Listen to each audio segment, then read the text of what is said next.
അതുപോലെ യൂത്തിൻ്റെ കാര്യം, ഇത് നരേന്ദ്രമോദിയുടെ ആദ്യത്തെ ബജറ്റിൽ തന്നെ പറഞ്ഞിരുന്നു. യൂത്തിനെ എംപവർ ചെയ്യാൻ വേണ്ടി ടെക്നോളജി ട്രെയിനിങ്, അതായത് ഞാൻ അത് കൃത്യമായിട്ട് പറയാം. BJPയുടെ ആദ്യ ബജറ്റിൽ നരേന്ദ്രമോദി പറഞ്ഞിരുന്നത് ത്രൂ 5 T's, Tയിൽ തുടങ്ങുന്ന 5 പദങ്ങൾ കൊണ്ട് ഞാൻ ഇന്ത്യയെ വികസനത്തിൻ്റെ നെറുകയിലെത്തിക്കുമെന്നായിരുന്നു. എന്താണ് ഈ 5 T എന്ന് പറഞ്ഞാൽ? Technology, training, trade, tourism, tradition. ഇതായിരുന്നു ആ 5 T. ഞാൻ അന്നൊക്കെ അത് വളരെ സന്തോഷപൂർവ്വം സ്വീകരിച്ച ഒരു വനിതയാണ്. അപ്പോൾ ഈ ടെക്നോളജി എന്ന് പറഞ്ഞാൽ നമുക്കറിയാം, ടെക്നോളജിയിൽ ഗ്രോത്ത് ഉണ്ട്. അത് സെൻട്രൽ ഗവൺമെൻറ് പ്രൊമോട്ട് ചെയ്യുന്ന ഗ്രോത്ത് ഒന്നുമില്ല. ആഗോളതലത്തിൽ ടെക്നോളജിക്കൽ ഗ്രോത്ത് ഉണ്ട്. മാതാപിതാക്കൾ സ്വന്തം മക്കൾ നന്നാകണമെന്ന് വിചാരിക്കുന്നു. അതുകൊണ്ട് കേരളത്തിൽ കൂടുതലായിട്ട് ടെക്നോളജിയിലെ വികസനം ഉണ്ടാകുന്നു. അതുപോലെ തന്നെ ഓൾ ഇന്ത്യ തലത്തിലും ഉണ്ടാകുന്നു. അത് മക്കൾക്ക് വേണ്ടി മാതാപിതാക്കൾ ഇൻവെസ്റ്റ് ചെയ്യുന്നുണ്ട്. അതേസമയത്ത് GDPയുടെ ഇൻവെസ്റ്റ്മെൻറ്റ് നോക്കിയാലോ, അതായത് അയൽ രാജ്യങ്ങളും എല്ലാ വികസിത രാജ്യങ്ങളും അവരുടെ GDPയുടെ 5, 6, 7% വരെ വിദ്യാഭ്യാസത്തിന് വേണ്ടി മാറ്റിവെക്കുമ്പോൾ ഇവിടെ 3% താഴെ മാത്രമാണ് BJP ഗവൺമെൻറ് 2010 മുതൽ ഇതുവരെ 2024 വരെയുള്ള വർഷങ്ങളിൽ 3% താഴെ മാത്രമാണ് കാഴ്ചവെച്ചിട്ടുള്ളത്, കൊടുത്തിട്ടുള്ളത്. എന്ന് വെച്ചാൽ വിദ്യാഭ്യാസ മേഖലയിലെ ടെക്നോളജി വികസനമോ ഇതൊന്നും ഇപ്പോൾ എന്താ, നമ്മുടെ ഈ ടെലികോം റവല്യൂഷനും ഒക്കെ വന്നത് തന്നെ സാം പിത്രോദ, രാജീവ് ഗാന്ധി പ്രധാനമന്ത്രിയായിരുന്ന സമയത്ത് സാം പിത്രോദയെ പറയുമ്പോൾ ഓർക്കണം, 100-ലേറെ പേറ്റൻസ് ഉള്ള ഇന്ത്യക്കാരനാണ് സാം പിത്രോദ. അങ്ങനെ ഇന്ത്യയെ ഒരു ടെക്നോളജിയുടെ നെറുകയിലെത്തിക്കും, യൂത്തിനെ ട്രെയിനിങ്ങിലൂടെ ശാക്തീകരിക്കും എന്ന് 10 വർഷം മുൻപ് പറഞ്ഞ അതേ പ്രസ്താവനയാണ് ഇപ്പോൾ നിർമ്മല സീതാരാമൻ ആവർത്തിക്കുന്നത്. ഈ ആവർത്തനത്തിലെ വിരസതയാണ് ഇന്ത്യൻ ജനത കണ്ടറിയേണ്ടതും പ്രതികരിക്കേണ്ടതും അതിനോടാണ്. 10 വർഷം കൊണ്ട് സത്യത്തിൽ ശാക്തീകരിക്കാമായിരുന്ന യൂത്തിനെ അത് ചെയ്തില്ല. അതുപോലെ നരേന്ദ്രമോദിയുടെ മറ്റ് ഒരു പ്രസ്താവന ഇതായിരുന്നു. അമേരിക്കയിൽ അദ്ദേഹം ചെന്നപ്പോൾ India has democracy, India has demography, India has demand, come make in India. അതായത് ഇന്ത്യക്ക് ഡെമോക്രസിയാണുള്ളത്, ഇന്ത്യയിൽ ഡെമോഗ്രഫി ഉണ്ട്, അതായത് ജനസംഖ്യ വളരെ വലുതാണ്, അതുകൊണ്ട് തന്നെ ഡിമാൻഡും ഉണ്ട് നിങ്ങളുടെ ഉൽപ്പന്നങ്ങൾക്ക്, അതുകൊണ്ട് നിങ്ങൾ ഇന്ത്യയിൽ വന്ന് പ്രൊഡ്യൂസ് ചെയ്ത് ഉൽപ്പാദിപ്പിക്കൂ. അതായിരുന്നു India has democracy, demography, demand, come make in India. അതായിരുന്നു അദ്ദേഹം അമേരിക്കയിൽ ചെന്നപ്പോൾ കോട്ട് ചെയ്യാവുന്ന തരത്തിൽ നടത്തിയ പ്രസ്താവന. അങ്ങനെ പ്രസ്താവന നടത്തിയ പ്രധാനമന്ത്രി, ആ പ്രധാനമന്ത്രിയുടെ 2ാം ഭരണകൂടം, ആ ഭരണകൂടത്തിലെ ധനമന്ത്രിയാണ് പറയുന്നത്, ഇപ്പോൾ ഞങ്ങൾ ഇവിടുത്തെ ഡെമോഗ്രാഫിക്, അത് പ്രധാനമന്ത്രി ഇപ്പോൾ നമ്മൾ ഒന്നാം പോപ്പുലേഷനുള്ള, ഒന്നാമത്തെ ലാർജസ്റ്റ് പോപ്പുലേഷനുള്ള രാജ്യമായിട്ട് മാറിയ സമയത്തും അദ്ദേഹം പറഞ്ഞു, അതായത് എന്താണ് അദ്ദേഹം പറയാൻ കാരണം, ഇന്ത്യയുടെ പോപ്പുലേഷൻ്റെ ശരാശരി വയസ്സ് എന്ന് പറഞ്ഞ് 28.5%, മറിച്ച് ചൈനയുടേത് 39.8%. അപ്പോൾ ഇന്ത്യ ഹാസ് പോപ്പുലേഷൻ ഡിവിഡൻ്റ് ഉണ്ട്. അതായത് നമ്മുടെ പോപ്പുലേഷൻ വാർദ്ധക്യം ബാധിച്ച പോപ്പുലേഷനല്ല, 28.5% അവരുടെ ഏജ്, ശരാശരി ഏജ്.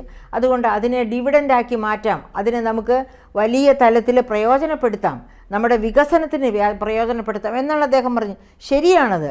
പക്ഷേ അതിന് വികസനത്തിന് പ്രയോജനപ്പെടുത്താമെന്ന് 28.5% ഉള്ളപ്പോഴല്ല പറയേണ്ടത്, മറിച്ച് 10 വർഷം മുൻപേ ഈ മുദ്രാവാക്യം ഉദീരണം ചെയ്തുകൊണ്ട് അദ്ദേഹം യൂത്തിൽ ഇൻവെസ്റ്റ് ചെയ്തിരുന്നു, അവരുടെ ട്രെയിനിങ് നന്നാക്കിയിരുന്നെങ്കിൽ, എഡ്യൂക്കേഷനിൽ ഒരുപാട് ഇൻവെസ്റ്റ് ചെയ്തിരുന്നെങ്കിൽ, അതായത് GDPയുടെ ഒരു 5% എങ്കിലും എഡ്യൂക്കേഷനിൽ ഇൻവെസ്റ്റ് ചെയ്തിരുന്നെങ്കിൽ ഇപ്പോൾ അദ്ദേഹം ഈ പറയുന്നത് റിയലിസ്റ്റിക് ആണ് എന്ന് നമുക്ക് പറയാമായിരുന്നു, സത്യസന്ധമാണ്, വസ്തുനിഷ്ഠമാണ്. പക്ഷേ ഇപ്പോൾ അദ്ദേഹം പറയുന്നത് വെറും, അതായത് പുരപ്പുറത്തു നിന്ന് വിളിച്ചു കൂവുന്നത് മാത്രമാണ്, ഒന്നും നിലം തൊടുന്ന സത്യങ്ങളല്ല എന്നുള്ളത് പ്രിയപ്പെട്ട സുഹൃത്തുക്കളെ നിങ്ങൾ മനസ്സിലാക്കണം.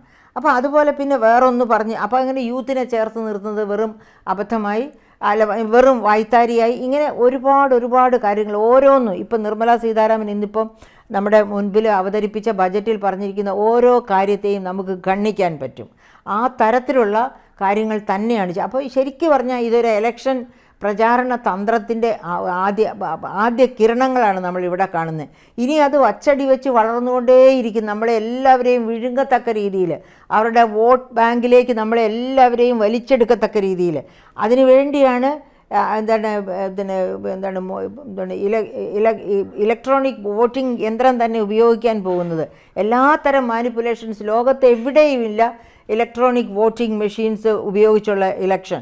എല്ലാ രാജ്യങ്ങളും നമ്മൾ സാധാരണ ചെയ്യുന്നത് പോലെ ബൂത്തിൽ ചെന്ന് നമ്മുടെ വോട്ട് കാസ്റ്റ് ചെയ്യുന്ന ആ സമ്പ്രദായം തന്നെയാണ് എല്ലാ വികസിത രാജ്യങ്ങളും സ്വീകരിക്കുന്നത്. കാരണം ഇപ്പോൾ ഈ IT യുഗത്തിൽ ഒരുപാട് സാധ്യതകളുണ്ട് വോട്ടിങ്ങിനെ പിന്നെ മാറ്റിമറിക്കാനായിട്ട്, റിസൾട്ട്സിനെ മാറ്റിമറിക്കാനായിട്ട്. അപ്പോൾ എല്ലാ തന്ത്രങ്ങളും മനസ്സിൽ കണ്ട് അത്ര ധൈര്യത്തോടെ, അതായത് 2024-25 ആകുമ്പോഴേക്കും ഞാൻ ഫിസ്ക്കൽ ഡെഫിസിറ്റ് ധനക്കമ്മി 4.5% കൊണ്ടുവരുമെന്നാണ് നിർമ്മല സീതാരാമൻ പറഞ്ഞ്. വെച്ചാൽ അടുത്ത പ്രാവശ്യവും ഞങ്ങൾ തന്നെ വരുമെന്ന് അത്ര ഉറപ്പാണ്.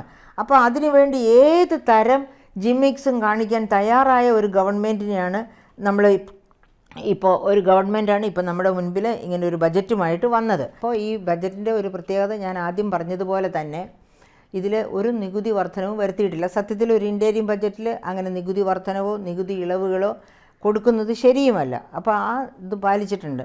കാരണം ഇപ്പോൾ നികുതി ഇളവുകൾ കൊടുക്കാവുന്നത് കോർപ്പറേറ്റ്സിനാണ്. കോർപ്പറേറ്റ്സിന് മാക്സിമം നികുതി ഇളവ് ഓൾറെഡി 30% ഘട്ടം ഘട്ടമായി കുറച്ച് 22% എത്തിച്ചിരിക്കുകയാണ്.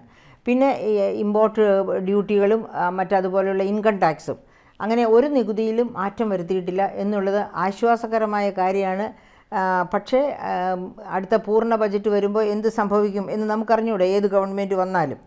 അങ്ങനെ ഇരിക്കെ നികുതി വരുമാനമായിട്ട് കാണിച്ചിരിക്കുന്നത് 11.8 ലക്ഷം കോടി രൂപയും ആകെ ചെലവ് അടുത്ത ബജറ്റിലെ ചിലവായിട്ട് കാണിച്ചിരിക്കുന്നത് 44.90 ലക്ഷം കോടിയുമാണ്. പക്ഷേ അതിന് രണ്ടിനും പ്രസക്തിയില്ല. കാരണം അടുത്ത ഗവൺമെൻറ് ഇവർ തന്നെയാണ് ഗവൺമെൻറ് ഫോം ചെയ്യുന്നത്. അങ്ങനെ ഗവൺമെൻറ് ഫോം ചെയ്ത് വന്നു കഴിഞ്ഞാൽ തന്നെ BJPയുടെ വിഭവ സമാഹരണ മാർഗങ്ങൾ ഏതൊക്കെയായിരിക്കും, ചെലവ് എങ്ങനെയൊക്കെ ആയിരിക്കും, ഈ പ്രയോറിറ്റി ഇപ്പോൾ പറയുന്ന പ്രയോറിറ്റി ആയിരിക്കുകയില്ല ഈ ഒരിക്കൽ കൂടി ഭരണത്തിൽ വന്നാൽ. അപ്പോൾ സമസ്ത പ്രയോറിറ്റിയും മാറി മറിയും എന്നുള്ളതിന് യാതൊരു സംശയവുമില്ല. ഈ ചേർത്ത് പിടിക്കൽ ഇപ്പോൾ വാക്കിലെങ്കിലും ഉണ്ട്, അന്ന് വാക്കിലും പ്രവൃത്തിയിലും ചേർത്ത് പിടിക്കൽ ഉണ്ടാവില്ല എന്നതാണ് നമ്മുടെ അനുഭവം നമ്മളെ പഠിപ്പിക്കുന്നത്. അതുകൊണ്ട് ഈ ഇടക്കാല ബജറ്റിന് അത്ര ആശ്വാസകരമായ ബജറ്റല്ല. അത് വോട്ട് ബാങ്ക് രാഷ്ട്രീയത്തിൻ്റെ ഒരു പ്രകടന പത്രിക മാത്രമായിട്ടാണ് എനിക്ക് തോന്നുന്നത്.